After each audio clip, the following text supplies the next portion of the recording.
అంతేకాకుండా కాంగ్రెస్ పార్టీ అంటేనే మహిళా నాయకత్వాన్ని ఎంకరేజ్ చేసే పార్టీ.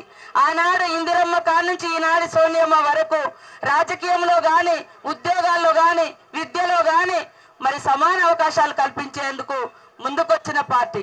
నిన్నగాక మొన్న మరి కవితమ్మ అంటారు, పాప ఆమె బాగా ఆశపడ్డది, ఈసారి గవర్నమెంట్ వస్తుంది, మా అయ్య కుర్చీ నుంచి దిగిపోతే నేనే కూర్చుంటా అని.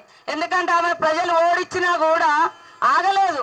6 నెలల్లో మళ్ళీ ఎమ్మెల్సీ పదవి తీసుకొని వచ్చి పాప ఎంతో మంది మరి రాజకీయ పదవులు లేకున్నా పిల్లలు ఫెయిల్ అయితే మరి సప్లిమెంటరీకో యాన్యువల్కో ఎదురు చూస్తారు. కానీ అట్లా లేకుండా ఆమె మేనేజ్మెంట్ కోటాలో తండ్రి నుంచి తెచ్చుకొని ఈరోజు నిరుద్యోగ మహిళలకు, నిరుద్యోగ యువతకు వేలాది ఉద్యోగాలు ఇస్తా అంటే మరి జీవో నెంబర్ 3 ద్వారా మహిళలకు అన్యాయం చేస్తారని దొంగ దీక్షలు చేస్తారు.